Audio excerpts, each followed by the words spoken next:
Seguimos en el Mobile World Congress con más entrevistas y tenemos con nosotros ahora a Alan Hadden, que es un habitual de los vídeos. Él es el director del Global Supplier Association, GSA, con quien vamos a hablar de dos temas importantes. Uno, este papel, que es un reporte que tienen ellos en la página web, que tienen en la página web y que detalla que hay 63 dispositivos LTE ya disponibles. De hecho hay más, porque Alan me ha comentado que algunos no están en la lista y no se han quejado, pero le han llamado la atención de que también les incluyan en la próxima lista, y esto lo tienen para descargar en la página de la asociación GSA, así que lo único que tienen que hacer es visitar su página web, registrarse, y este documento lo reciben cada vez que se actualiza. Creo que es un documento muy interesante porque explica básicamente el fabricante, la banda en la que opera el dispositivo y un poquito en qué tecnologías se apoya hacia atrás. Por ejemplo, aquí vemos video, HSPA+, etc. Así que creo que es un documento muy interesante, muy concreto, muy sencillo, pero que da una visión muy rápida y panorámica sobre el sistema. Así que voy a cambiar al inglés para que Alan nos dé una pequeña actualización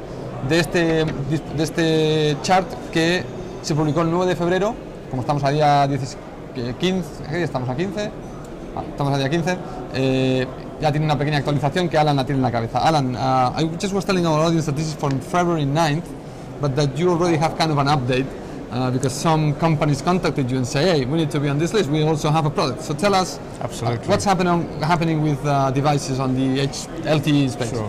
Well, what we can say is that last year was a good year for LTE globally. At the end of the year, 17 networks had launched, and there's a map, so very impressive. Mm-hmm. And we are now at the point in 2011 of some of the real deployments start to move forward. The progress by Verizon in the US is particularly important, and with that launch has come a number of manufacturers announced the devices that will be supporting the Verizon rollout coming up. Mm-hmm. So that really is made me think a little bit. You know, there's been quite a few products coming in the different markets in Japan and Europe and the US. So the idea of this report you mentioned is to sort of collect what we believe is a position, and we found 63 devices for the users now launching LTE. Now, this was February the 9th. Already some companies say, yes, we also have some products, maybe we didn't make that announcement so big. Mm-hmm. And of course here we're at the Mobile World Congress, and there have been a number of new products also announced this week. So this is really so if it's 63, February 9th, how many you'd say this has grown to? Well, I think if we take the progress this week and then maybe with CTIA, we will be talking more than 100 devices by then. Already? Yeah, after CTIA. And I think the other thing is that what we'll probably do is extend this report and also give you a view on the chipsets and the platforms, because they will become incorporated into the future US user devices 6 months, 12 months from now. Okay. So that's the aim of that. I think before we perhaps finish with LTE, I don't know whether it'll be so clear for people to see, but there's a little chart that you can get on the website. But what it proves is actually LTE is the fastest developing mobile technology ever. Ever? Yeah. If you look at when the first system launched, mm-hmm. and then looked at operator commitments in the following 12 months, then it used to be HSPA, now it's LTE, it's the fastest developing technology ever. Okay, but I thought part of the problem in the past of releasing, for example, WCDMA was the fact that you needed to get new spectrum and you needed the regulator to allocate that spectrum and do the auction and all the process. And it seems that with LTE, we still need more spectrum, or at least Verizon Wireless yesterday said we launched because we had more spectrum. If we didn't have more spectrum, forget it, we wouldn't have launched LTE. So you think that perhaps regulators are allocating the LTE spectrum much faster? I don't want to blame the regulators from the delays, but could be a combination of regulation and operators' interest? I think we have to say that what's going on in the US is really exciting because the spectrum is allocated. We find in Europe, or Northern Europe, and really Germany is the only really large market where we've seen new spectrum allocated. I remember the days when GSM came, when all of the big markets of Europe had the spectrum ready and they all moved together more or less on the same day. We don't have that today. What is now happening is more of a discussion about the spectrum that the operators already have.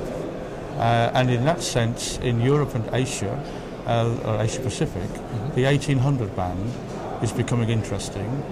We call it LTE 1800. There's one system already launched in Poland, and there's a device to support that. But what we're finding here is that the 1800 allocation in the main is quite a big allocation. Many operators have quite a large allocation, and that's good for LTE. On the beginning of this week, Telstra announced that they will use their existing 1800 spectrum, and they will roll out LTE 1800 in the major cities at the end of the year, and then fall back to 850 HSPA plus next G. So I think what you will see, and GSA will be very involved with the GSMA operators and vendors, is discussing more about how an 1800 solution will help the industry, and will build the ecosystem around that. Because when you build LTE at 1800 compared to 2.6, you can cover more or less twice the coverage area. Actually, Verizon was very happy with the 700 band because of the propagation. Yeah. Okay, so let's leave the LTE discussion, HSPA plus, and let's go for another topic that you said it's very important. We both probably feel it's kind of somehow under the radar, because sometimes we get distracted by LTEs, data tsunamis, this and that, and we sometimes forget about voice. And kind of lately we've seen some announcement from Orange in France saying they were testing how to improve the voice services, because they found that the better the quality, the better the usage, and the more money user will spend on that service, on voice. Yeah. So tell us about high definition voice. What have you been doing, and what are the perspectives moving forward? Sure. Well, I think it's one of those secrets that have been kept in the industry, so I'd like to share that with you. Voice is still going to generate the main revenues for many years to come, and there's a technology which is built in to, we think, more than 70% of the user devices today with HSPA. The technology name is wideband AMR, but the better marketing term, I think, is HD voice. Which is high definition voice. Yeah, high definition, high quality voice. Why it's important is that from the operator's point of view, voice is the main driver of revenue. The experience from the commercial networks that have been running for a year or more is that customers speak for longer, maybe 20% longer. So as you said earlier, more money. And they make more calls. It's a better experience. What's unique about HD voice is that the quality is just absolutely staggering. It is not just making every word clear, which is very important, but then it doesn't sound like a telephone voice anymore. It sounds like a natural voice. And there are clips that you can see, maybe we should pull some of these together, of people making phone calls in noisy restaurants, and the person at the other end doesn't hear the noise. The ideal scenario is an HD voice call being made to an HD voice receiver. And it's real, it's reality. I've got one example here. Okay. There are about... Flip it, because I think it's upside down. Yeah. Oh, sorry. Oh, apologies. But we've reported that there are around about 25, 26 of these devices already. So this device has a high definition technology inside of it. And what's interesting is the customer probably doesn't even know it. Okay. Because they're not yet marked, but maybe that's something that will come in the future. Okay. And it's not just the wideband AMR, actually there's some acoustic improvement as well. Okay. But I think it's important because already Orange, you mentioned, has taken the leadership, and there are several Orange networks commercially available with HD voice, but now it's no longer Orange, so there is now HD voice in India, in Hong Kong, and in Canada even, the first network all of. One question, the high definition solution needs to be on the handset, so there's nothing to be touched on the network, or the network needs to have some sort of a software that would...